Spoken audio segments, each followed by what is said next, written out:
Weekend nights, the city roars. Tune in loud, turn up some more. Cincinnati show, it's time to play. Sports with strawberry ice today. 5:30 sharp, don't be late. CTV, the sports await. Strawberry ice, he's on the mic, energy, it's pure delight. Every touchdown, every goal. Feel the pulse, it's in your soul. Cincinnati heartbeats strong. Strawberry ice will lead the throng. Every touchdown, every goal. Feel the pulse, it's in your soul. Cincinnati heartbeats strong. Strawberry ice will lead the throng. Feel the crowd, it's electric now. Shouting loud, they all know how. CTV got what we crave. Sports with ice, it's waves and waves. Tigers strike and Bengals roar.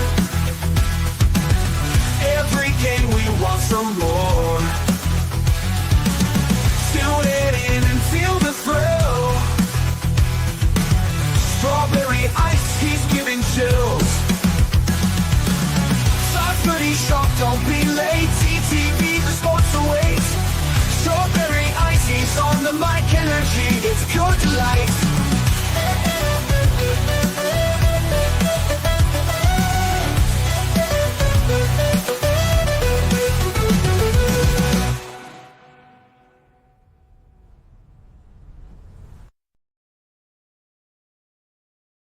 Hey guys, what's going on? Welcome to the show. This is Sports with Strawberry Ice. I'm your host, Iceman Jeff Trunapole, and as always, I bring you sports from a West Side point of view right here in the great city of Cincinnati, Ohio, home of the best tailgate around. That's right, it's Mercedes-Benz of Fort Mitchell Club at Moorline Lager House, the pregame experience. We got one more. We're doing the Browns game, and that is the last one that I've been told we are doing. So, if you want to enjoy the best deal on the banks, get your tickets at the Moorline Lager House social media platforms, all mine. Open bar, open food buffet, only $75. The best deal on the banks. I'll be there DJing, podcasting, having a great time. Also, you can join me and the boys tomorrow night. I'm still working on getting a guest, but Joe Farsing, Neil Meyer, and myself will definitely be there. Live tomorrow night at Moorline Lager House from 6 to 8. Happy hour starts at 3, goes till 9. That means $5 drafts, house wines, well drinks, and $2 off appetizers. Also, if you are a steak lover, it's Prime Rib Tuesdays. You can get a delicious prime rib for just $29.95. So I hope you guys all join us there. What is up to everybody in the chat? You guys are blowing it up. I love it. We got Stranger in there, Brad's in there, Paul's in there, Cap's in there, Rocket Bango, Tony Blazin'. Happy birthday, brother. Happy birthday. Putt King is there. And, yeah, Blaze, everybody else, I said it there. It's a Victory Monday. I love winning. Now, here's the scenarios. The Bengals won yesterday 37-27. Fortunately, Sam Hubbard got his first touchdown ever. But unfortunately, he injured his PCL on his knee, and he's out for the rest of the season. Playoff scenario. This is what we need to happen. We need the Broncos or the Chargers to lose every game, and we need the Colts and the Dolphins to at least lose one. One more time, they got to lose, and the Bengals got to win out. There's still a chance. It's not a great chance, but there's still a chance. At least it gives us something to root for, and you got to enjoy Jackpot Joey and Jamar Chase and how their season is going. Also, shout out to my Bearcats. They won the Crosstown Shootout. First time in, I think, the last 5 years, so I was happy about that. So it was a good sports weekend for me. How was your sports weekend? Let's get to the I got to make sure I say fan of the year, because it's Cap and Hube. First time ever Bengals co-fans of the year. But let's get to Cap and see what he has to think about today on this Victory Monday. Cap, what is going on, baby? There you go. I like it. Man, it's been a good couple of weeks. Yes, it has. It has been a very good couple of weeks. It's been fun watching this team. And the last couple of weeks have been, I mean, hey, you say what you want about the penalties and everything yesterday, but the defense played pretty damn good, I think. I mean, it also gets me to like, I wish I would have played like this in a couple more games. They would have won some more. But either near here or there, we are Hey, in this we thing, are where sort we of. are. Yeah. Hey, and We're we in are this still in thing. it. Yeah, we're still in it. It's a big if, but it's still a possibility. And hey, I'll take it. At least it's a chance. So what was your thoughts about the last 2 weeks? Well, I mean, we're getting into late December, and despite all the issues, and it's been a weird year. Despite all that, we are still playing meaningful football. Yes. All I heard was how the Browns are going to the Super Bowl again, and they've How's that been worked done out? for a while. They got So their ass we kicked by are the still, Chiefs. despite all the issues, still playing meaningful football. Still. And Yep. God loved Jordan Battle, and he was not dropping the ball when he made that fumble recovery. He was not dropping the ball. He was switching it from one hand to the other, and it freaking slipped. And you knew it. He knew it as soon as he did. He ran after the ball, and then his eyes were like this big, like, oh crap! It's like So everybody who says he was dropping the ball, he wasn't. You can watch it on the film. And Yeah, he was it's switching. It. clear. Yeah. A mistake happens. And it's funny because I got a little bit of hate for supporting him and not being worried about that moment in time because the Bengals had the game in control. Yeah. And so people are like, well, it's not over yet. Like, okay, come on. The penalties aside, the officials, that was one of the worst officiated games I've seen this year. And we've seen quite a few. It was bad. It was an absolute joke. Now, I saw one makeup call that I thought was a makeup call, and then everybody said, well, you replay, and the DPI, the defender, actually did have our guys like inside of the jersey. I'm like, oh, okay. Well, still, I wouldn't expect the referee to see that. Right. They saw a whole lot of other ghosts to throw flags on, and it was a disaster. Despite all of that, and despite some miscues, Joe had some throws that he would like to take back. A fumble that really didn't look like a fumble, but they counted it all that mess. Yep. Like Joe said, it was sloppiness all over. All of the pre-snap penalties, which you just cannot have. But sometimes you're going to have when you've got brand new guys coming in. Yeah, we're our third string left tackle. we're dealing with a lot of injuries, and I get it. There are a lot of the.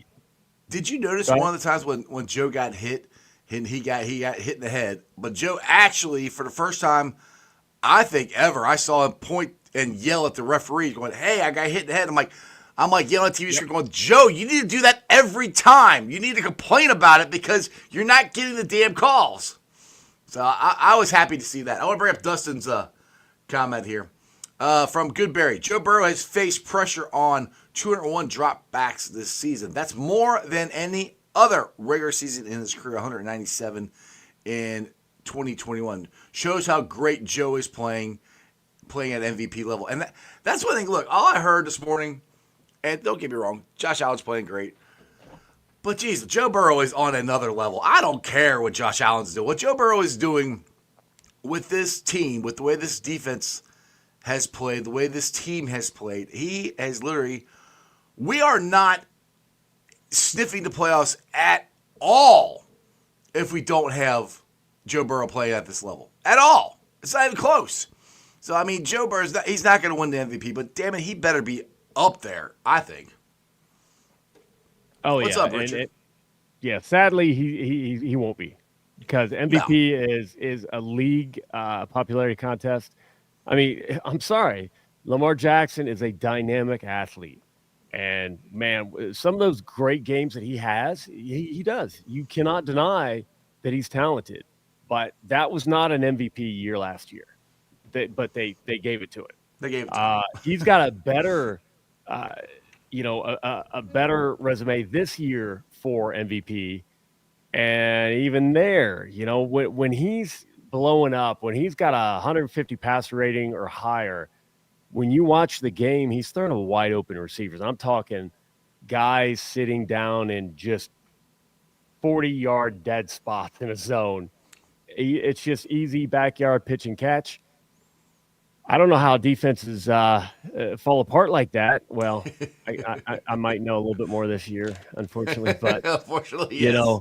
When no one's getting covered, Lamar Jackson plays really well. You pressure him, and you have anybody that can cover anybody, and it's a different ball game. But Allen, it's recency bias because he's got 25 passing touchdowns on the year, which is phenomenal. He's also adding on the ground at the same time.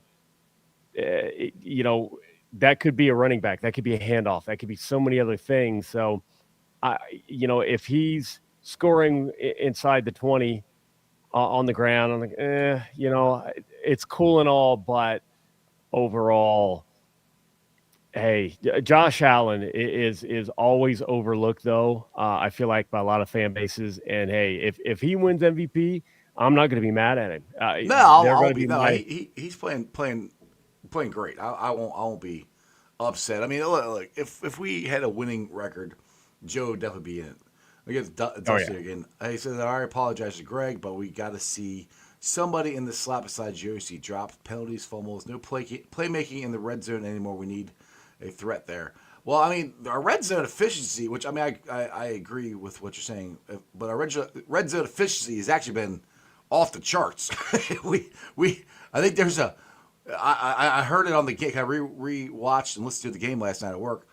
We scored, and I don't remember what the number was, but a lot of straight red zone appearances, which is one of the longest ones since 1991, I heard on the broadcast. I don't know the exact number, but our red zone efficiency is unbelievable. And yeah, Yoshi has had a disappointing season. I will say that. I do think they're going to upgrade the wide receiver position, even if they sign T. Which, Cap, let's discuss. I didn't get a chance to talk to you about this, and this is my thought process here. With T firing his agent, going with Jamar's agent, and what Joe Burrow said last week, and Jamar Chase said last week, I feel as though Burrow had discussions during his contract, and where there's going to be wiggle room or something where he wanted Jamar and T both signed, and he's either promised certain things or something. I feel that Joe was told certain things that haven't happened about signing T. Now, I thought this from the get-go. David Mulligetta, that he was going to be really hard for the Bengals to negotiate with because they've never negotiated a contract with him at all. So I think this is kind of an olive branch from T to the Bengals saying, hey, I want to be here. I change agents. I did all this. What's your thoughts on, I mean, you said you think T's going to sign. You said that all along. I'll give you credit for that. And after last week, I'm kind of leaning toward that it might happen. And I think Joe, whatever chip Joe has, I think he might be playing that behind the scenes. What do you think? It's a lot to unpack. Corey Dillon, miss you. Yes, I haven't heard from him in a month and a half. Yeah, busy man, still thinking about you. But when T dropped the agent, I immediately thought back to Corey Dillon. Mm-hmm. And Corey telling us that, you know what, the agent works for you. Mm-hmm. It's not the other way around. The agent has to do what you tell them. And money's not everything. Right. And I get it. When you're talking, what's the difference? I don't know. Maybe when you've had 5 contracts, that 5th contract, you're on the way out. You want to do something crazy. You want to buy a small country somewhere. You need that extra whatever. Right. What is the difference in your first big NFL contract? What's the difference between $24 million and $20 million? We're talking about life-changing money. Either way. The only thing that I can think of is sometimes it's ego, where Jamar Chase has admitted he's like, oh, if I'm going to be JJ, it's going to be more than $1.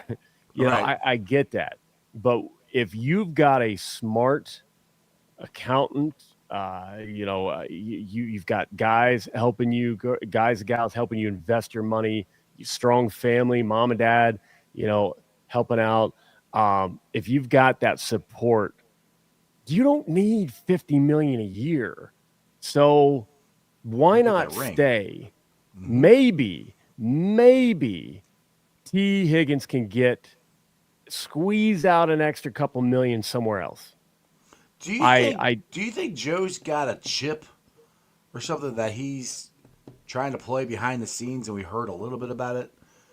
It just seems like Joe doesn't say that stuff unless he's got something. No. So I think with the contract situation, Joe's contract situation, somebody, chat, correct me if I'm wrong. It's been a crazy season at work. So I may have missed out on a lot, but now that we're talking guarantees, I think what Joe has agreed to is if he's got to rework his contract to move guarantee money around in order to lower a cap hit or whatever, to give T something, to give Jamar something. I think if T would have been signed, Jamar would have been signed in this offseason.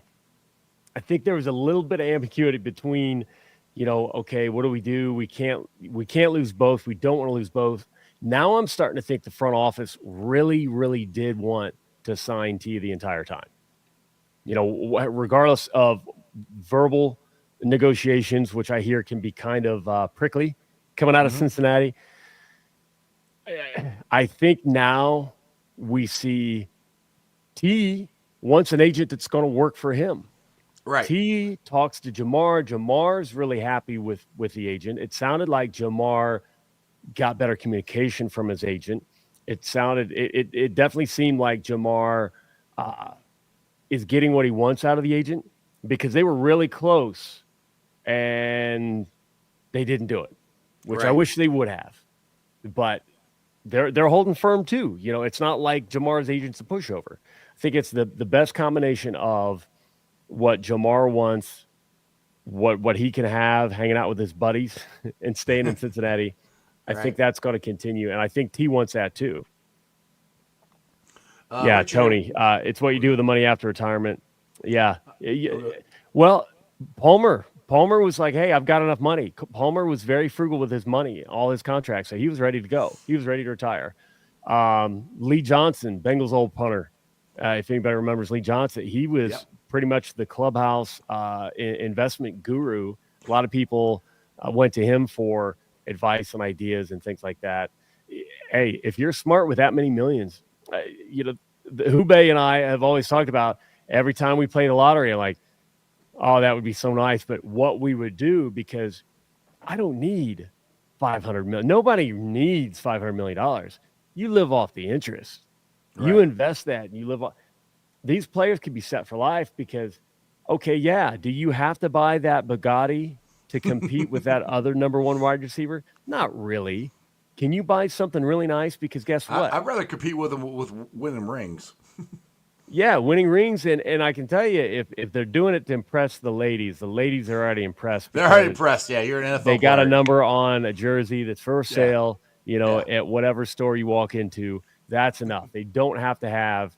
And if any of these dudes are messing around with women who will go for the dude who has a jersey in the store but has the Bugatti over the one who has the Ferrari, that's the wrong girl. Yeah. Advice to players: stay away from women like that.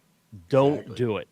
I really, it feels really, really good, because I feel like next year, hate to get anybody's hopes up, but it feels like we can get them both back in the fold. And if we run this offense again and then make some tweaks on defense, if we had an average defense, the Lombardi would be a guarantee in Cincinnati this year.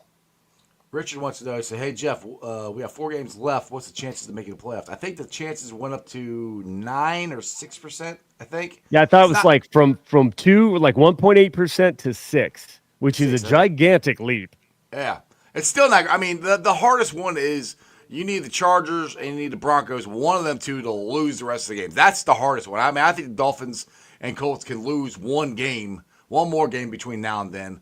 It's having and the thing is, the Broncos, we play them. So if the Broncos can lose the next 2 weeks and or lose next week and then we beat them the next week, they just got to lose one more game. So we actually can control at least one of the losses with the Broncos. Chargers, we should have beat them. That would have helped. Back on, we played Sunday night. That would have been awesome, but we didn't. But just with the way this team is played, I've said this, Cap. If the Bengals had just kept Jesse Bates and DJ Reader, just kept those two, this defense would be a lot better. If we could have just kept those two guys. Because the thing is, we haven't been able to replace those guys. And we're still trying to replace them. And that's the thing. I think that's the point that Joe's making. Like, keep your good players. Because let's say that they're going to say they sign T and they say sign Jamar. They got to sign Trey. They got to sign B.J. Hill. There's other guys they got to keep. And then you got to replace. You got to get another edge. And you have to go get an interior lineman. And you have to get a safety, I think, in this offseason. And you got to get at least 1 or 2 guards for the offensive line. So those are some big things, which can all be done. You just got to hit on everything. And the Bengals lately have missed more than they've hit. And that's been the biggest problem. Because people drive me nuts. They keep going, is that, Joe's so sick and tired of Zach. I'm like, Joe's tired of losing. Joe doesn't like Joe doesn't like sloppy play. Jamar and Joe hold themselves to such a high standard. Joe gets pissed off when he throws an interception, even though he threw 3 touchdowns. Jamar gets pissed off when he dropped the ball, where he's jumping out of bounds trying to catch the ball. He's mad at himself for not catching the ball. That's the thing. That's where I think people get it twisted. That, yeah, Joe's frustrated. And like, he's so done with Zach. Like, he's done with the way the season is going. That I get so sick and tired of that. I'm like, it sucks for me. I almost lost my mind with that yesterday. And what I hate about social media, some people might have been saying it to be funny because, again, I said it and I got shit on for it, but you get a lot of likes and a lot of engagement if you say, Joe hates Zach. Yeah. Boom. But that's low-hanging fruit. That's the easy way. Because, unfortunately, you can say a lot of dumb shit on the internet and get a ton of likes. But then people believe you. People believe you. That's the thing. I'm sorry, I'm never going to be that guy. I struggle with even being an actual social media person, knowing like posting frequency, how to craft a perfect post, the combination of photo. I've got all that knowledge I've helped other people with. I struggle doing it just because, man, I don't want to. Why? I don't have the patience to do it. Yeah, I want to be a fan. I want to chat. I'm falling behind certain things of where I want to be, and I don't want to lose that influence on social media. So I'm going to have to do some stuff eventually, but I'm not going to just hop on whatever popular, horribly wrong take there is. And Joe is said enough throughout his entire career. Joe is very hard on himself. What I don't understand, we just recently saw the man give back a game ball in a game that he had great numbers. He gave it back. He gave it back. And then everybody was like, that's my guy. That's jackpot. Everybody loved it.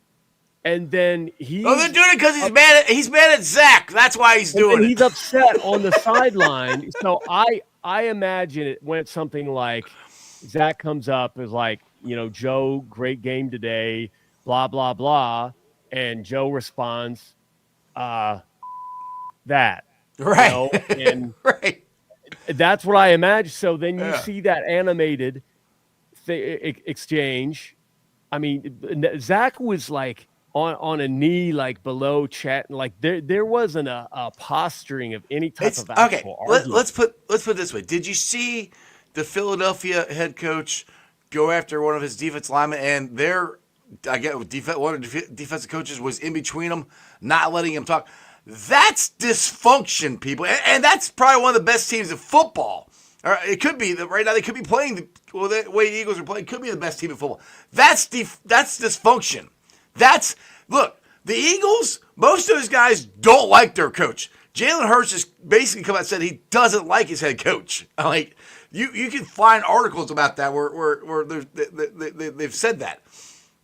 Joe has never said one freaking thing or anything that he dislikes Zach or anything like that. Always said things in support. Right. Of the that. problem with this team, and the thing people should get their anger toward, is the front office, is Duke Tobin. It's the way this team was set up. It's letting Jesse Bates leave. It's letting DJ Reader leave and not having a plan. That's where everybody needs to focus. Now you can say they need more scouting department, they need this. Sure, of course they do. They need more. But they have hit in the past. The problem is they haven't. And I get so sick and tired of people are like, oh, well, let's go fire Zach. Let's go get the defensive coordinator for Detroit. Because 2 weeks ago at Millions, a Detroit fan was there telling me that, he can take a guy, the Detroit defensive coach could take a guy off the street in front of Millions and make him a great defensive player. Like, oh, yeah? Well, how'd that work yesterday against Buffalo? Because you got boat raced. So if you don't have talent, you're not most likely going to be a very good team. And I'm like, you're going to fail eventually if you keep getting injured. The guys behind you aren't as good. It's going to happen. You have to have talent on your team. And that's why people just want to fire Zach so quickly. I don't get it. The man took us to a Super Bowl. The man took us to back-to-back AFC championship games. The man had an over 500 record. I know it was 9-8 last year. Almost took us to the playoffs with Joe Burrow getting injured. What more do you guys want him to do? He doesn't have talent on the defensive side of the ball. They've let too much talent leave. They didn't replace him. It's that simple. I just don't. And everybody's gonna be like, oh, you're mad at people who don't agree with you. No, I just get tired of people. It's low-hanging fruit. It's the easiest stuff to say. Oh, well, look at Zach, or look at Joe. He's mad at Zach. If he's so mad at him, and it's so horrible to play, then why is he defending him all the time? Why are they playing so good? Hell, Jamar and Joe had not one single time threw the defense under the bus, which they could easily do. They've never done that this year. That's when people say, oh, they've lost the locker room. No, they haven't. They haven't lost locker room. They haven't quit on the season. They haven't quit on Zach. None of it has happened. The only thing that's happened is the front office screwed up and didn't replace the guys they let go. That's what's happened. Sorry, I'm going off on a tangent. It sucks for me because I can't even disagree with the wording of the front office failed, and I'm going to. And normally it gets me all kinds of hate. I agree, Dustin, that, fix the trenches. Yeah, Done. You have to fix. I completely agree with that. You got to fix the trenches. I can't even say that like Duke is the problem because none of us really do know the inner workings of how. The problem is they didn't get it right. They didn't. Front office, Duke, however you want to put it, they disagree. Didn't get it right. They didn't get the talent on the defense side of the ball right. They didn't. So number one, we've all got to admit we don't know. That's easy to say. We don't know. Well, you can see it on the field. They didn't get the right. I mean, well, so do you know exactly how talent is evaluated and how it comes up the chain and who makes the decisions? I do not know that, but I do know what Nobody I see. We're all commenting on it. None of us do. And that has something to do with what I see on the field. I mean, if I say this publicly on Twitter, people are going to like, oh, somebody said like, go suck Mike Brown's hairy tit the other day. I'm like, yeah, that's awesome. I get that stuff. And it's like, I can't even have a normal, intelligent conversation of, okay, let's think about this. Mm-hmm. We don't know exactly where. So people going after Duke, I don't know. All I know for a fact is, like, for example, the Jackson Carman pick came from up high. Yeah. Like, okay, I have questions. Why is that a thing still? Now, granted, that was how many years ago? Is it still a thing? Do we value local products over RAV scores? Is it, what are we doing here? I'm not worried about the scouting department size. People bring that up all the time, and the Browns have a large scouting department, and they were just lauded for their analytics team and the data science, and they were blah blah blah. People were, oh, we need to be more like the Browns. Everyone else forgot that. I remember. I bookmarked all the tweets. I remember all of it. And looky here. What's it shown? Like, they can't win. No, nothing they do works. And they have bust after bust after bust with all this money spent on scouting. And to me, we've talked about it before. Mm-hmm. You use Joe Goodberry stuff. Use Dale's stuff. Use Pro Football Focus. Like, I don't care about the human size unless somebody can show me that it is that one person flying out to whatever college that's under the radar, finding a diamond in a rough. I feel like every single hit, there's something to it, like a high athletic score. And they have to run through testing for us to have those numbers. So They're not an unknown. The numbers are out there. They're publicly available. Can we just take a consensus of all of the people that we like, all the people who have the best hit rates? Nobody is perfect, but you can't make the mistake of saying, oh, well, they miss how many, so, they're just as good. No. That's not really. You take some of those people who have a higher tendency to hit, or maybe who hit on people that you think would have been a good fit. Like, they value... for example, the more I look at Joe Goodberry, and I'm only bringing out Joe, not that Dale doesn't do it. Obviously, Dale does a great job too. But like Joe, I disagreed with a lot of the scouting years and years ago without actually looking at it because I was an asshole at the time. No, not you. When I dive in, it's like, you know what? He kind of likes some of the same things I like. So he might not necessarily be a good fit for whatever, but if the team says, hey, Joe's looking at the same stuff we're looking at, steal his work, copy, look over the shoulder, like, okay, just do that. You don't have to have 80 people. They had a plan. Hey, Jesse Bates, we got to admit, regular season was regular season Jesse Bates. Playoffs come. Oh, they had a plan. It just didn't work. I mean, the plan was. So here's my problem. I can't think of his name now. Yeah, we have to evaluate. So it's an iterative cycle. Just like cybersecurity incident response. Something happens, it's detected. You figure out what happened. You investigate it. You fire somebody. You sue somebody, whatever, lock somebody up, beat somebody out back. But then that last part is you have to look back like a post-mortem. What went right? What went wrong? I don't know that that's done. It definitely has to be done. You would think it's done, but I think we need to take a long time to self-reflect and say, okay, we had a plan that didn't work.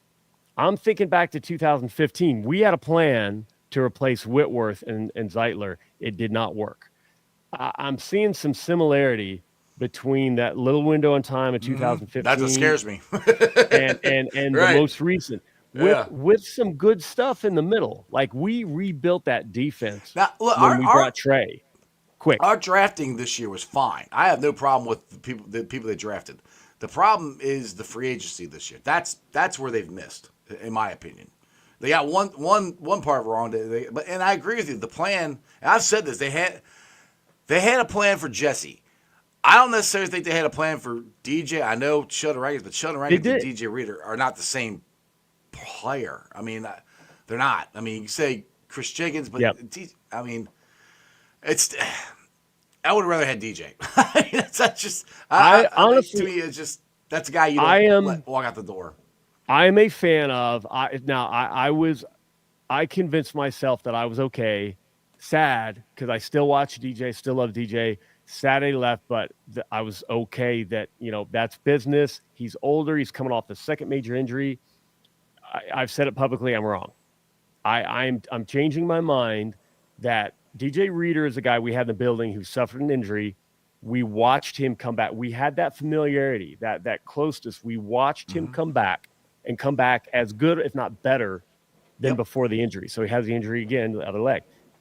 Assume because you've watched him that he's going to do that again. Andrew Whitworth was the same type of player. That coaching staff at the time thought that he didn't have gas left in the tank and he wasn't worth that longer contract.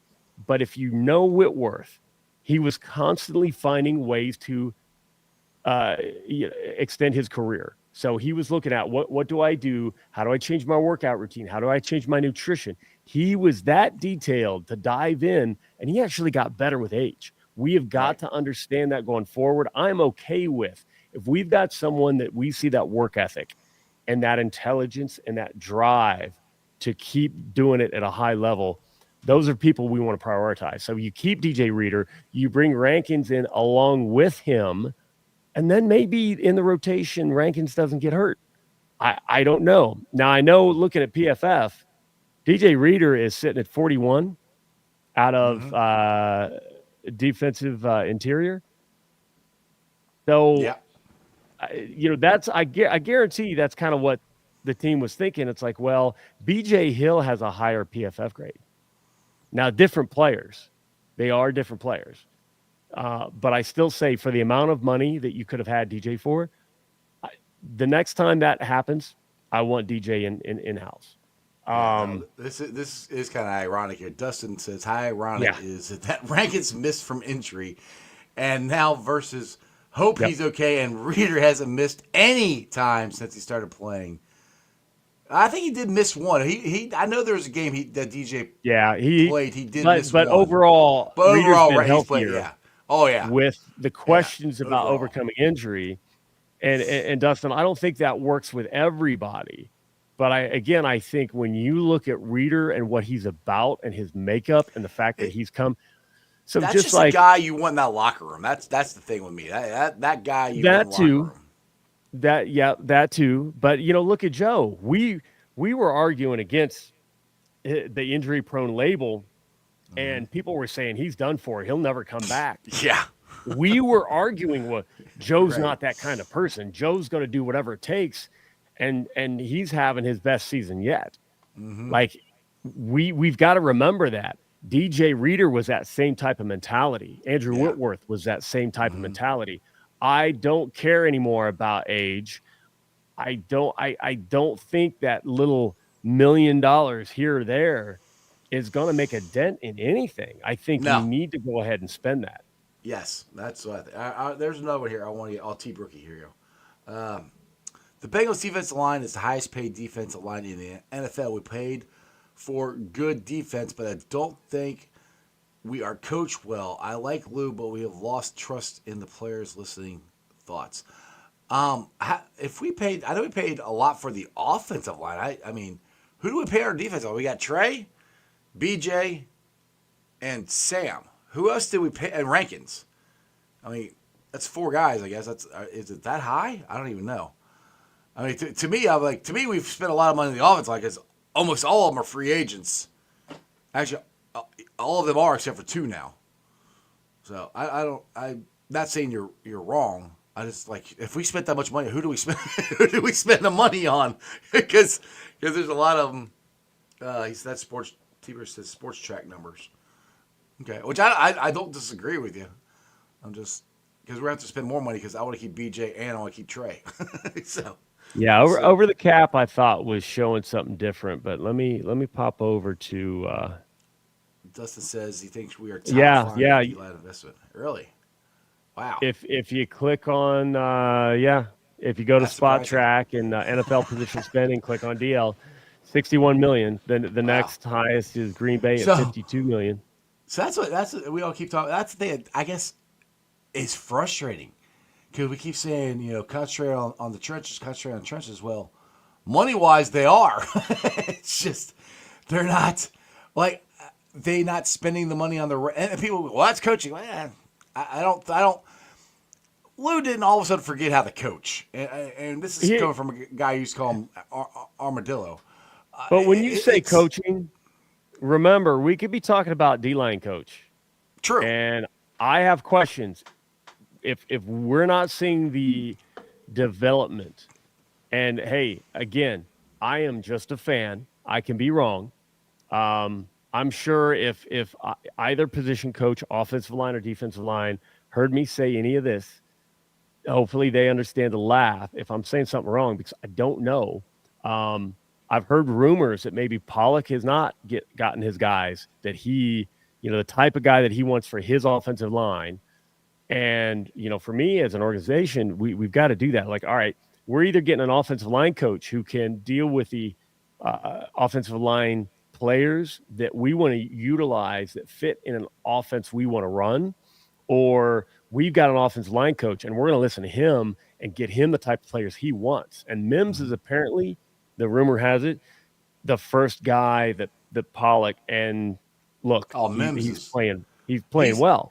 I think Jeremy Rapp put it out there. He's had more snaps in the NFL by one right now than he had all of college, which is kind of ridiculous. But I mean, Mims is a dog. I like Mims. Yeah. All right, Dustin. Players are falling off. I'm fine with sitting Kappa down and Hubbard. Well, Hubbard's out for the year, so you don't have to worry about that.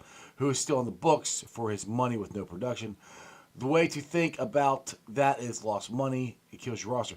Now, only if you're cool with sitting Kappa down, then who are you putting up there that's better? Because, I mean, this is where I've gone, and I've said that I wish we would spend some more money on the bench for our defensive and offensive lines. We're already down to our third string left tackle. Cody Ford was our number one guy off the bench. He's playing left tackle. He's hurt. Sorry, take it back. He's hurt. Beyond that, you got Lee, who's a center. I know Kappa has lost a step, but I don't know if the person behind him is better. That's where I'm like, I honestly think if they thought the guy behind, because I don't even know who it is, to be honest, if the guy behind Kappa was better, they would bench him and they would start him. I really do believe that, but I don't think they believe that he's any better. That's why he's not playing, and they're going with Kappa. So everybody throws it out there. I'm okay with benching him, but is the guy behind him better? And that's where, for me, they needed to upgrade. You can go back to my shows, training camp or before training camp. I wanted some more depth on the offensive line because we had Cody Ford that I was okay with, and other than that, I really wasn't okay with the rest of them because if somebody gets hurt, we'll see. We've got to develop guys though too, and I feel like we have to develop. He's not for you look at it's interesting. Concussion protocol. I didn't know he got a concussion. Did he? It's interesting because you look at what happened to the Browns and their offensive line play. Coach left, the players largely didn't change, and then I can't remember who it was. Maybe I was just talking to like Teddy or something. I have so many conversations, but it was said that, well, an offensive line coach will teach their technique. Right. Weird, which is weird because, okay, you've got an offensive line who, okay, he's an all-pro, and you're going to change his technique because that's what you teach? Yeah, I wouldn't do that. I'm not well, doing that's what our old offensive line coach did. That's where it didn't work. But apparently that's common for offensive line coaches. Which it doesn't make any sense. Like, to me, so if that's I agree true, if you're a coach, Pollock was doing that too, and we're not developing the depth, because you look at Callahan going to Cleveland, and you've got late rounders left and right who were just stepping up. Like, no matter who they plugged in, they played well. I'm like, what is going on? And then he leaves, and it's almost like nobody can play well. Okay, so that's coach. Can we come close to that? Well, that's why I don't. If you're a coach, and you should be able to coach to your player's strength. That's what being a coach is. And I'm not saying Pollock's doing this. I have no idea. I'm just going off Same. what you said. Like you said earlier, we can only talk about the results. Now, we may not know the chemistry that goes into the mix in between, but when we look at the results, if we had a better defense, we'd be going to the Super Bowl. It's as simple as that. That's all we can talk about. So Yeah, that's all you can talk. And I that's one thing I hate about Monday morning quarterback, but I'm doing that here for the defense. I mean, I'm doing that exact same thing. I mean, I think if the Bengals didn't think their plan wouldn't work, they wouldn't have done it. They thought it was going to work. It didn't work. So that's the thing is they have to have. I won't say. Well, yeah, they have to have a better plan. You got to get better players. It didn't work the last 2 years. So it's like when you look at rankings, is it just the luck with injury, or was it fit, or what? If it's both, I mean, you've got the two sides of the coin. Did he fill the role the way you wanted to without thinking about injury? And then the injury history and however everything went, was it just blind luck or was there something there? I don't, let's talk about the injury. You can't really predict. Like there is a lot of luck in that. And Rankin's had injuries in the past. Honestly, at this point, what NFL player hasn't? But, what's going on this year? Was there something in the physical? Was there something in analytics where, that's why I love it. Like AI can crunch a lot of data and find correlations where the human eye can't. Maybe you utilize more of that to come up with wild, wacky scenarios like, oh, I never thought about that. It seems that, I'm not going to talk kung fu, but there's a reason behind it. It seems that Rankins always has either left upper body or right lower body injuries. Right. That would be a red flag to me. It's something that I'm not going to get into as far as what I learned martial law. Weird stuff that would come up like, oh, well, let's take a pause. At the same time, if you're only waiting until after you lose a piece, you're grabbing from that available pool at that time. And I had to pop into KC when we're looking at defense because it seems like KC is always adding. If it's somebody that they can develop, they think they can develop, it fits, they'll bring them on board and they'll move on. They're way down. The $71 million on defense they spent. The Bengals are at 94. Pittsburgh's at 127. It's like that shows like Pittsburgh's defense is solid and their offense, they've only spent $49 million. That's why they're going to be one and done in the playoffs. And then we'll go back to, can Tomlinson ever win a playoff game again? Not to how great a coach is he. Yeah, after everybody's like, oh my God, Tomlin just, the difference between him and Zach is night and day. Like, Tomlin's just that guy. Like, yeah, that guy that can't do anything. Right. Like I was bringing that up last week. I'm like, oh yeah, Tomlinson's a great coach. Which I'm not saying he's not a great coach. I mean, he's won a lot of games, but just to give him the pass and Zach. Oh, Zach's awful. I was like, hey, all right. Last year, everybody's praising Zach and the coaching staff. I mean, if they're so damn awful, why is Brian Callahan a head coach in Tennessee if they're so terrible? And Mike Tomlin's playoff record is 8-10. He's got a losing playoff record. Yeah, Zach's got a better one. And he's had like the best defense practically, or top whatever defense practically every year. Mm-hmm. Typically great offensive lines. I think people would generally say their front office does a better job grabbing talent. They're paying TJ Watt no matter what. They're paying Cam Hayward. They keep paying these people. And Zach's 5-2 in the playoffs. And honestly, he should be 6-1 because I'm sorry, we won that Super Bowl. The referees took it away, whatever.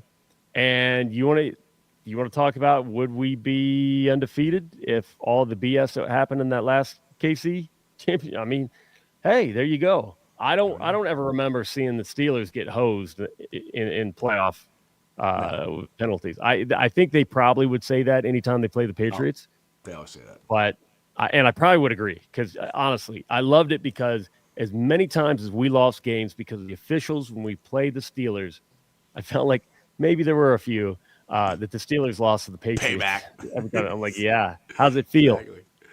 All right, does here. Yeah, it has been a player development issue. We are not devoid of talent. I don't want Zach gone. By the way, it's ZAC is Zach. Gone. But coaches switch up would be great. Look how much value our new passing game coordinator has brought. And that's the thing is they might do the same thing. They might. There's going to be some changes, I think, on the defense side of the ball. I said it before. I don't if think I'm Lou's a positional coach anywhere, I'm a little nervous. I don't think Lou's gone. I don't think Zach's gone. I do think there is some changing up. But one thing, and the passing coordinator, I think there's two things that I think changed that really helped them move Jamar. Okay, and I talked about this before the season started. I really want them to see them move Jamar around. Tyler Boyd left, so you're not stuck with doing the 3 wide receiver set all the time. It gives you more flexibility. I said you got a new offense coordinator and passing game coordinator, so there's more voices in the room and more ideas of what to do with Jamar, with T, with all these guys. And I think we've seen that development this year. That's why this offense has been so fluent.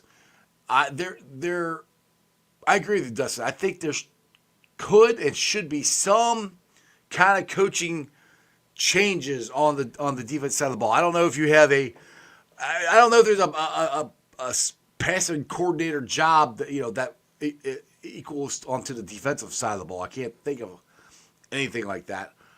But you need something like that, another voice, another way to look at stuff. I think that would help, along with getting talent. And I said this before. The Bengals knocked it out of the park on the draft this year. I mean, look at Fig Newton. I mean, he was a 5th-round pick, and he's playing great. He got his first interception. He's playing good. Jordan Battle. I know we drafted 2 years ago, last year. He's stepping up and playing good. That's the draft pick for last year. Chase Brown, who was the draft pick for last year, because everybody kept saying last year's draft was awful. Those are 2 guys from last year that have stepped up and played great. Honestly, our drafting hasn't been as awful as everybody thinks it has. What I've said over and over and over again, what has hurt us the last 2 years is our free agency. The guys we signed in free agency haven't worked. They haven't either fit or what. I don't know what it is, but it just hasn't worked. And in 2020 or 2021, 2022 seasons, off seasons, we hit on everything. Hit on the draft, hit on free agency. Well, they're still hitting more on the draft, I think, that people are giving them credit for. Go ahead. Throw up Dustin's last comment. There's a whole lot to unpack there, and I love it. Justin Scotty, the pass game coordinator we got for the Vikings. He's bright. Look at Chase route tree. Got me 6 to midnight now. So number one, as a reminder to everybody else, he brought it up, so I'm sure Dustin understands. When you look at a wide receiver route tree, it is when he's thrown the ball. So the time I just laugh because there have been times where Jamar Chase's route tree looked very, very basic, and then people wanted to blame Zach when it's Burrow throwing the ball. So I'm literally watching the games, and there were times Jamar Chase coming across the middle, he could have broke off something for a touchdown. He didn't get the ball. That's happened in the past. When Joe's clicking, when he's seeing the field like he's supposed to see the field, you start to see better graphs and wiggly lines everywhere. It's amazing. But Jamar Chase did say, and he said it before, that now pitch is moving him around more. Mm-hmm. Now, that's what I was hoping they would do. Yep. Partly with, hey, Chop, Victory Monday, partly because of the passing game coordinator coming in. Mm-hmm. And that all goes into... I think Tyler Boyd leaving, I think, opened that up more, too. I think it's a combination of both. I guess the big overarching thing is when people see something they don't like, it's Zach sucks. It's always Zach sucks. For that small portion of people who just hate Zach, it's not everybody. Like, you're allowed to have a critical thought about any. You don't like Zach. You don't like Zach. That's fine. I don't get it, but you can. And you can have critique and like Zach, So, just say if that's you. Some people I mean, get offended when I don't like everything Zach does. I mean, there are play calls and different things. I'm like, the hell are you doing? But that doesn't mean I still don't defend him. I still like him. So I mean, you can. It's amazing. You can be critical of somebody, and you can have a discussion with somebody, and you still be friends, and you still like that person. I mean, it's weird how that happens. Well, I mean, there are people who can support keeping him and have a credit. Yeah, I'm never talking about those people. It's the people that want to see everything as Zach's fault and bad. And I'm glad Dustin brought that up, just because it goes to show you Zach's not always calling plays. Some of those plays that you don't like, I'll never forget the one that Callahan admitted, that Tyler Boyd throw that ended up in an interception behind the line of scrimmage. Everybody ripped Zach. Later in the year, Callahan admitted he called that play. There you go. Jamar Chase has admitted the pitch moves him around more than Callahan did. Callahan has a head coaching job now. Pitch is he keeps this up. Pitch is going to be that next in line for the head coaching job. Oh, yeah. Zach is coordinating all this stuff. He is enabling all this stuff to happen. And he's involved. So it is, when he said it before, as a committee. Joe is involved in that. So you've got Zach, you've got Pitch, you've got our new passing game coordinator, you've got Joe, you've got all of these people trying to be on the same page. And there are just some things that Joe is going to be more comfortable with, like shotgun. Joe prefers shotgun over the under center. He's actually been quoted in an article once LSU went like completely shotgun. He said he loved it. He's excited. This is exactly what he wants. People forget that. There's all kinds of things that goes into it. But he's been going under center. But he has been going under center and doing play action more this year. Yes, Dustin yes. Here says, and I'm glad, because we've got to be able to mix it up, even if Joe doesn't want. And I think Joe doesn't prefer that. I think he doesn't want to do it. He's more comfortable doing the other thing. The reason why is because in shotgun, he can see the field better. He can see the defense better. Exactly. He's got more time to diagnose what's going on all the way up to the snap. But he's also in his fifth year in the NFL, so he's getting better at making decisions quicker, I think. That's why he's doing better at under center. Dustin here, I'm not saying Younger is better, but Hobby and Pog are long in the tooth. Let's get some young, bright coaches in at their spots that are hungry, just like Justin was for Chase. And then he said, which I hope we're not doing this, he said, we were taking a very positive thing I said into a negative.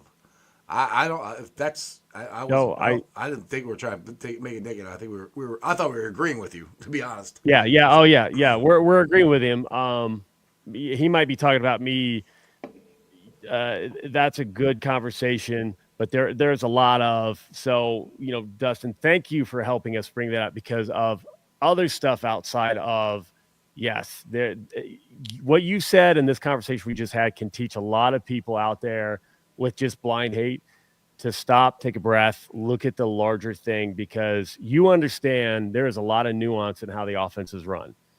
I hate the amount of people, and there are big social media accounts that don't understand that, but man, they'll pump those likes. It's not like that. It really is not. And I agree too. Again, I can't. You know what? If there are things at my job that I have no control over, but if I continually don't show results, it is going to reflect in my review, and I eventually am going to lose my job. I've been there before. This year I have had conversations at my job on what needs to change to enable me to remove some roadblocks and cook like I need to cook before I get canned. And this year was very good for me, but like Joe, it wasn't good enough. We could have done so much more. I had to fight through so much crap. I could have done better myself, but I need more responsibility. I need more ability to make things happen. That's what happens. Results eventually will get everyone. You either win or you lose. Results will catch up to you. This Pitch could be considered for a coaching job this year.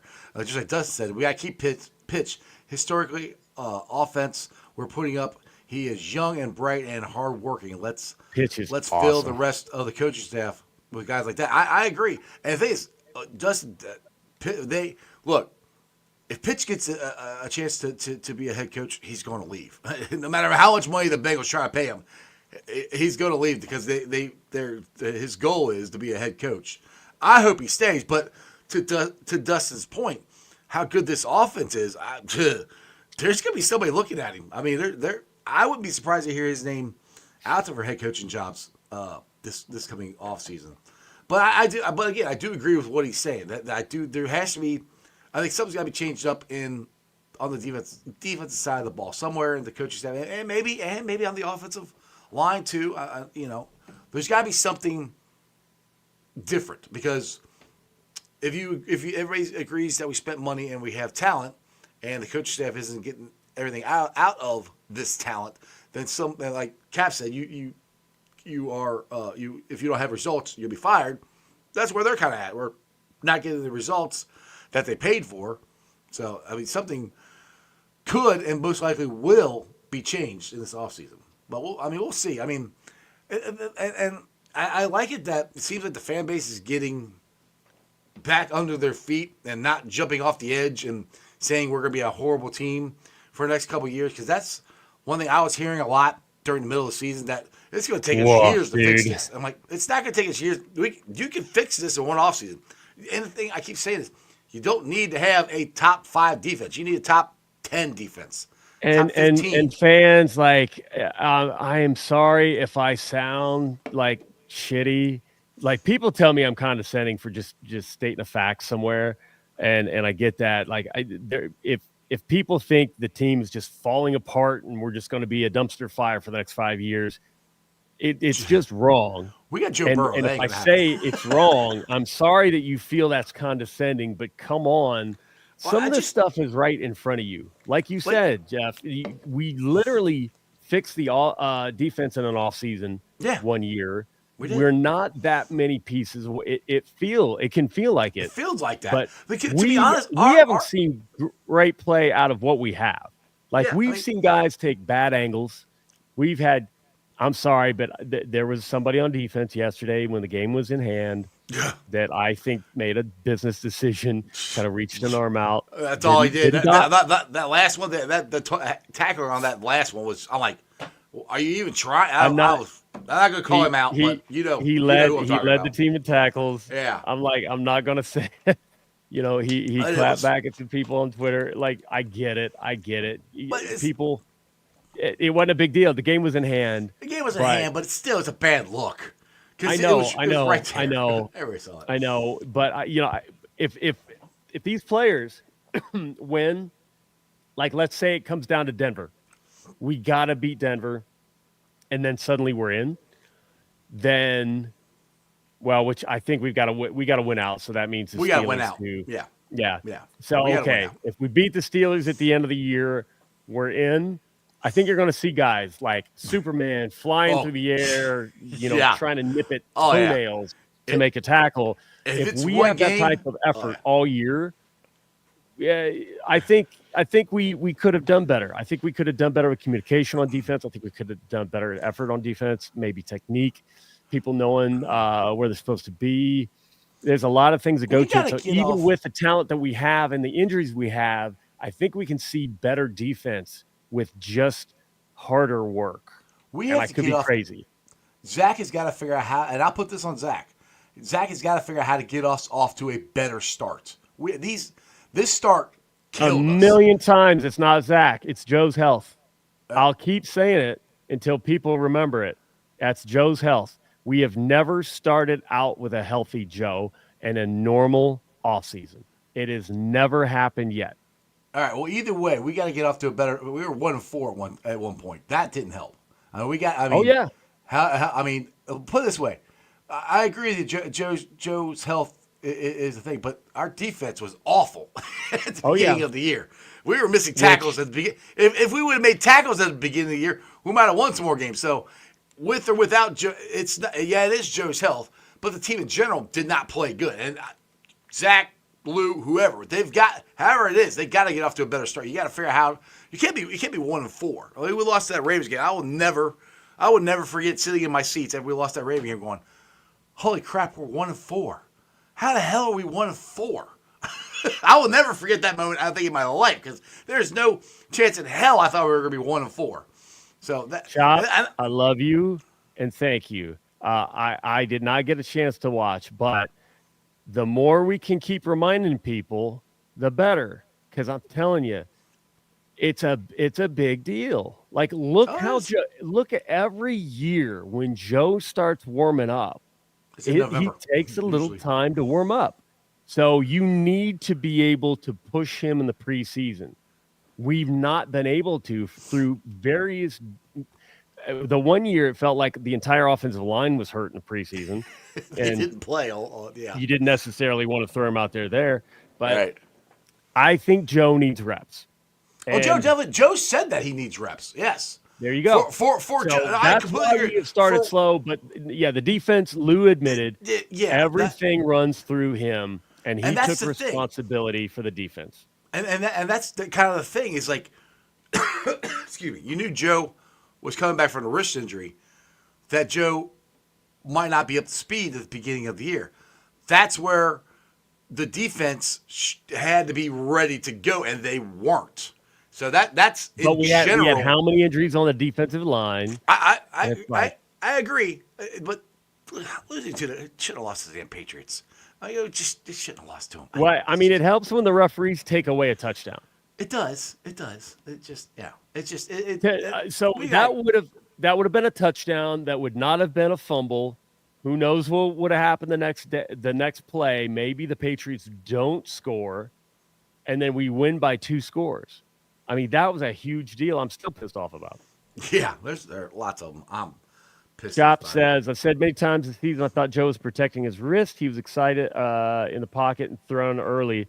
He's way better now. Next season could be great going into off season. Over yet. He's got to stay healthy. Which is funny because I remember, and I'm not trying to call you out, Dustin, but I do remember you at the beginning of the season put a comment on here because you comment all the time, and I appreciate you commenting. And I'm not calling you out, but I do remember us having this discussion at the beginning of the year. You thought Joe had happy feet. Well, he was kind of like Chop just said, and Cap said he was protecting his wrist. And so he has no happy feet at all now. I mean, if you saw the one where he breaks out to the side and T's going this way and he throws it across his body, he is looking downfield the entire time. He is not worried about anything. Is he getting rocked and acknowledging, like knowingly ready to get crushed? But he just said now he's feeling better. The past couple of weeks he's been practicing throwing on the run more. Yes. I don't think people who are super critical or who are telling me to suck Mike Brown's hairy tit actually listen to the pressers and understand this information, because he's basically saying he's been a quarter of what he can be through most of the season. So we're like, oh, Joe Burrow's having an MVP year, and yet we're wasting it.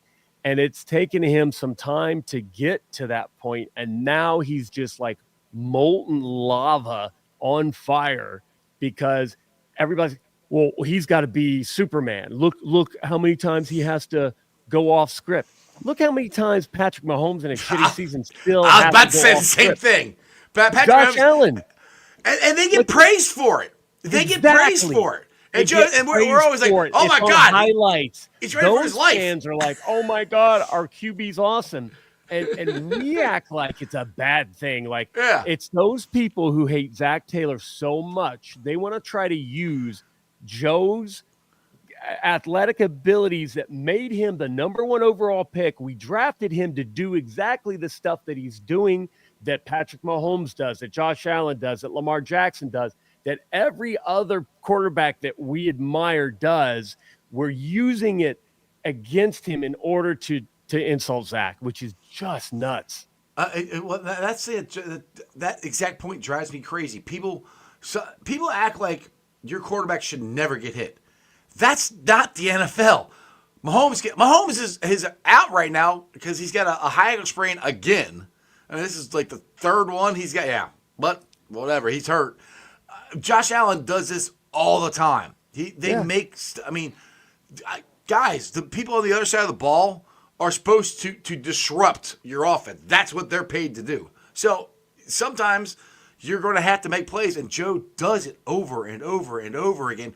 And sometimes Joe takes more hits because he does that.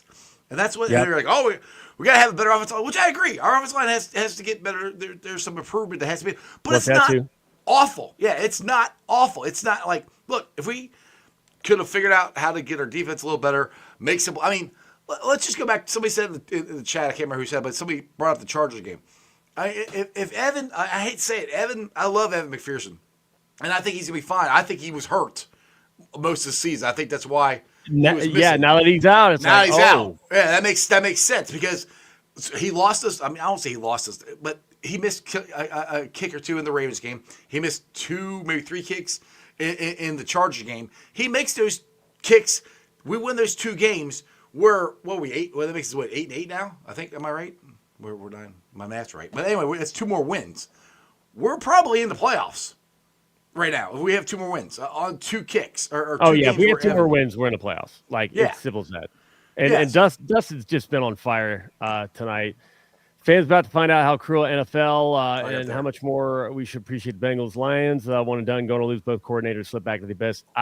You know what? I'm telling you, all those people who are just bright. Hey, Dan Campbell's an exciting dude to listen to and watch, and you love the big dude with a deep voice who played the game and is ready to put on pads and hit 2 and blah blah blah. But man, there's a lot of luck that goes into that, and if they get lucky enough to go to the Super Bowl and then have the officials take away a win. So I want to bring this up. To the guy again at Millions 2 weeks ago who told me that their defense coordinator could take somebody in front of Millions and make him a great defensive player. If that was true, why the hell did Dan Campbell do an onside kick yesterday? if their defense coordinator, which he is, he's good. He's really good. Don't get me wrong. If he could take anybody and turn him into a great defensive player, why did he do the onside kick? Because their defense is getting injured. Because their defense, they couldn't stop the Bills. So no NFL coach can take just me and Cap and turn us into an NFL player. You can't. You got to have talent. You have to have some kind of talent, okay? And that's what drives me nuts when people are like, oh, well, you can make this coach made chicken shit out of chicken or chicken salad out of chicken shit. I'm like, now there's development. It happens. It does happen, but not there's all limit. the time. Yeah, there's a limit to what you can do. There's a limit to how good a player could be. It's just you can make me a great flag football QB. No one is going. Tom House is not going to make me a good NFL QB. If it was possible, yeah. If it was possible, we'd be interviewing you as an NFL quarterback somewhere. Because if you could do it, you would have done it. And Dustin, the other comment, Cap, we probably live in the most mentally and emotionally unstable society in human history. I don't think you should pay them any credence. Yeah, exactly. It's the hot take error. It's Twitter. This sucks. Fire Zach. Oh, God. With the most unhinged people giving them any amount of time. But the problem is you've got the unhinged, but then you've got the bigger accounts that are kind of, I think they may be piggybacking on the likes. They just say stuff to get clicks. By That's all it is. Some of this stuff in a more professional way. And then you give people that are unhinged that platform. And I just disagree with them. That's what drives Dustin. Meanwhile, the Browns are running back with Watson, according to their beat writer, Mary Kay Cabot. I feel bad for their fans, but I don't feel bad, but I may a little. Exactly. But, hey, those Coach of the Year, 2-time Coach of the Year, Stefanski, which I never thought he earned at all. But I remember Bengals fans say, "Man, if we had a coach like Stefanski, shit." See, that's the thing, Cap. That's where I get hammered because I am a homer. I completely, totally admit I'm a homer, but I try as best I can to look at things as glass half full or half empty. It's not as bad as you think it is. It's not always as good as you think it is. Like I told people 2 years ago, I said, look, we're going on the Super Bowl. I said, enjoy this. At the time, I was 40, whatever, 7 years old. Enjoy this. I've seen this happen 3 times in my lifetime. I'll be 50 in April. Enjoy this because I think it's going to happen again. I still think it's going to happen again, but you don't know. You don't know. Injuries happen. Coaches leave. You don't know. It's the NFL. Like, that's what's so mind-numbing, drives me nuts about the Chiefs right now. I don't think the Chiefs are a great team. I think they're a good team. I think they know how to finish games, but they get so much damn help. Yeah, they get so much freaking help. I mean, not last week, the week before that, they bring a new kicker off the street, and he kicks a game-winning field goal, and it doinks in to from the field goal. 90% of the time, it goes the other way. For the Chiefs this year, it's going their way. And luck, the refs, I will give them credit. They do make plays, and they are in the game for this stuff to happen. It's just annoying, and it's like, and this whole time, like, oh my God, Patrick Mahomes is the greatest quarterback, and I've seen what Patrick Mahomes is doing. I'm going, Joe just did the same thing in the same game. He just did the exact same thing. I'm like, Josh Allen just did the same thing. They're running around making plays. Nobody does what Patrick Mahomes does. Bullshit.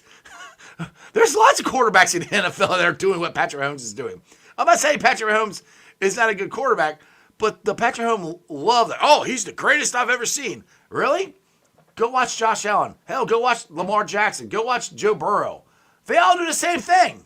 They run around, they make plays. That's if you have an elite quarterback in 2024, that's what you do. And there's a lot of them out there. And I'm like, again, I'm not saying Patrick Mahomes is not a good quarterback. He is, but he's not Jesus. Right. Yeah, he's not Jesus. He's not NFL Jesus. Okay, the national media. What was that? He's the glizzy gobbler. There you go. It's just the national media. I just wish they would do, because I know they got to cover every team and stuff. Gobble Joe's glizzy. Yeah, exactly. I know they got to cover every game, but I wish they'd actually cover every game, because I turned on Get Up this morning when I got home, and all I heard, and you wanted to get back down. Yeah, hey, all I heard this morning, it was a great game. But for the first almost like hour, all they talked about was the Lions and the Bills game. It was a great game. Talk about other games. There were other good games. I mean, at their top plays or whatever, Sam Hubbard wasn't even on there. How is Sam, a defensive end, making a diving, bobbling touchdown catch? How is he not in there? But they put the Titans, which the guy, Joe fumbled the ball or whatever, and he picked it up, stiff armed the guy. Cool, great play. Sam, and it wasn't even a fumble. Yeah, that was a miss by the officials. But Sam, who is a defensive player, hasn't ever went on offense in his NFL career. They practice it. Goes out of the tight end, makes a bobbling, juggling catch, and nothing. Nobody said a word about it. And nobody said anything about how great Joe's. Oh, my God. Patrick, for 45 minutes, we can hear how great Patrick Mahomes is or Josh Allen is or what. Talk about the other team. This is why people stop watching ESPN and stop watching these shows, because all you hear is it's Twitter. It's hot take this, hot take that. It's like I Unsportsman, like on ESPN. I was giving them a chance. The morning show. I was starting to listen to them. But then Chris Canty, all of a sudden, he went from giving an opinion about everything to also becoming, hot. What was it, Mad Dog Canty or whatever the hell Greeny was calling him. And I stopped listening to him because people, we've got to stop listening to the hot takes. Just because a guy's popular on Twitter or on the NFL Network or on ESPN or whatever, just because and they could be a former NFL player, just because what they say doesn't mean it's true. Everybody who likes and retweets my posts that are sane and boring, yes. I appreciate you. Right. I just wish fans would take a breath and really look at what's going on. And that's what I try and do on this show. It's you have to look at what is actually happening. And that's where I go back to the Zach. Oh, and the first thing everyone's doing, I hear this all the time at work. Well, we got to fire Zach. Okay. Well, let's go get let's go get Vrabel. Okay. What has Vrabel won? I'm like, did he take Tennessee to an AFC Championship game when they were the number 1 seed? No. They got beat by the Bengals when they sacked Joe Burrow 9 times and they still lost. What has Vrabel done? Why is it everybody wants to hurry up and get this guy or get that guy? Again, there should be changes in this team. On the coaching staff, the way they do so, there should be changes. I don't think Zach's it. I think Zach is that because the way the season has gone, and Joe Burrow and Jamar Chase should be completely frustrated, which I think they are. But you don't see them giving up on anything. You don't see them throwing their defense under the bus. You don't see them throwing Zach under the bus. You don't see any of that stuff. You see them frustrated on the sidelines with the way they're playing, which I think a lot of it is the way when they mess up. Look at Joe. When Joe looked at the iPad after he threw the interception, he slammed it on the ground. Is he mad at Zach or is he mad at himself? Pretty sure he's mad at himself. So that's just where I go, where people just want to get this they need this hot take. I'm so mad. I got to hurry up and get this out, no matter if it's right or not. I just want to say something. And like, sometimes, like Herm Edwards says, don't hit send. Think about it before you actually say it. Okay, I'm off my soapbox. Hey, I got to run, though. You got to go? Yep. All right. Thank you. Damn, we're at I didn't realize it was that late. Okay, you got to go. Cap, leave us with some final words before I let you go. Who day, let's beat the elves. There you go. See you, Cap. See ya. All right, guys. I didn't even know it was that late. I got done talking. Just start talking and go off. So anyway, yeah, what'd you say, Jeff? Jeff's hot take. Jeff's hot take is don't listen to hot takers. It's not my hot take. It's just the facts. Like you shouldn't listen to that stuff because they're just saying stuff to get you to click, in my opinion. But I mean, you guys can do whatever you want. It's a free country. Just saying. Anyway, thank you for watching. I appreciate you guys. Let me give a shout out to my sponsors here. We got Priority Lawn and Landscaping. Call them for all your lawn and landscaping needs. I know it's wintertime right now, but they also do snow removal. If you have a project that you want to get done this spring, give Priority Lawn and Landscaping a call. If you got multiple properties that need to be cut, give Priority Lawn and Landscaping a call. Also, shout out to Midwest Best Barbecue and Creamery, right there, Ward's Corner exit. Tell Tim and Nicole I sent you. Get you some Dillinator wings, some TTB wings, some G-Funk. They're all delicious. I know Chop loves, the cornbread? I think that's what he likes. They're all delicious. Also, shout out to Meyer Windows and Doors. Check them out at www.meyercincinnati.com. I got them in my house. I highly recommend you get them in yours. They're great looking, energy efficient, easy to clean. Meyer Window and Doors. Also, shout out to my West Side peeps. Go check out Hail Mary's, your ticket to the game. It's right there in the heart of Cheviot. Big ass TV screen, beer specials, food trucks. It's an awesome, awesome place. Free parking right across the street. Again, that's Hail Mary's, your ticket to the game. Tomorrow night, we'll be live at the Moreline Lager House. Like I said, I'm still working on a guest, but me and the boys, -1, Harrison won't be there. Harrison's got to work. But I'll be there. Neil will be there. Joe Schmo will be there. Show starts at 6, goes till 8. Happy hour starts at 3, goes till 9. It means $5 draft, house wines, well drinks, and $2 off appetizers. And this Sunday, for the final time this season, it's the Mercedes-Benz of Fort Mitchell at Moreline Lager House, the pregame experience. We start 3 hours before every single home game. I'll be DJing and podcasting all at the same time. I'm a multi-talented guy. Not really, just a guy who's got a podcast. Come there, enjoy the fun. We had a great time last time. We're going to have a great time this time. It's an open bar. It's an open buffet. All the food you can eat, all the alcohol you can drink for $75. Like I said, it's the best deal on the banks. So make sure you join us there. I will see you guys tomorrow night. Come on down to Moreline Lager House and enjoy the show. Like I said, I'm working on a guest. As soon as I figure one out, I'll let you know. If not, just join me, Joe Schmo, and Neil. We can give our opinions about the Bengals and the Brownies coming up. chances of the playoffs. Trust me, Joe said they have no shot at all. I'll disagree with him and say they have a shot. They're going to the playoffs, and I mostly do it just to piss him off.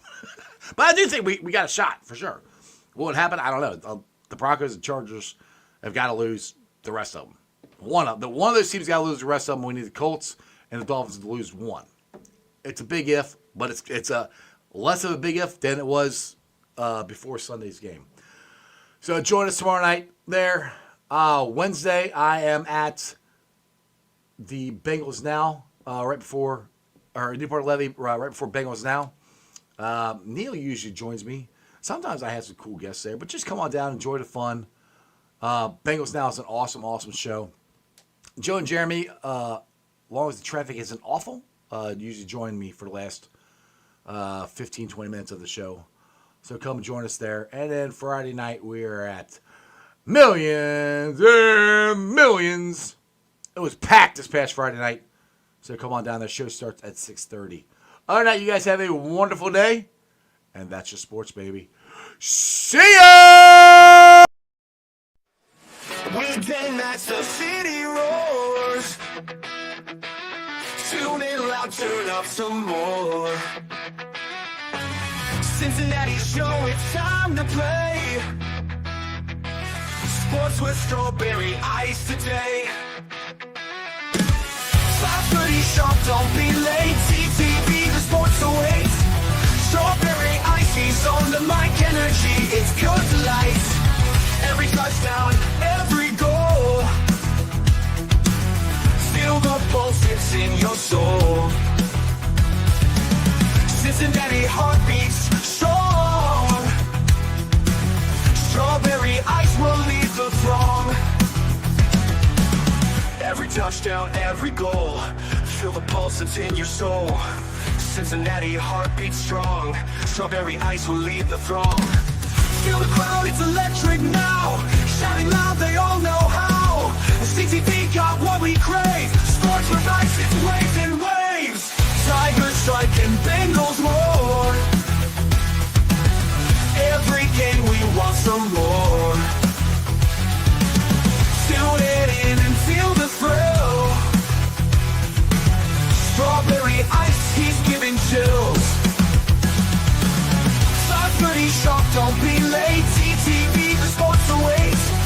Strawberry ice, he's on the mic, energy, it's pure delight.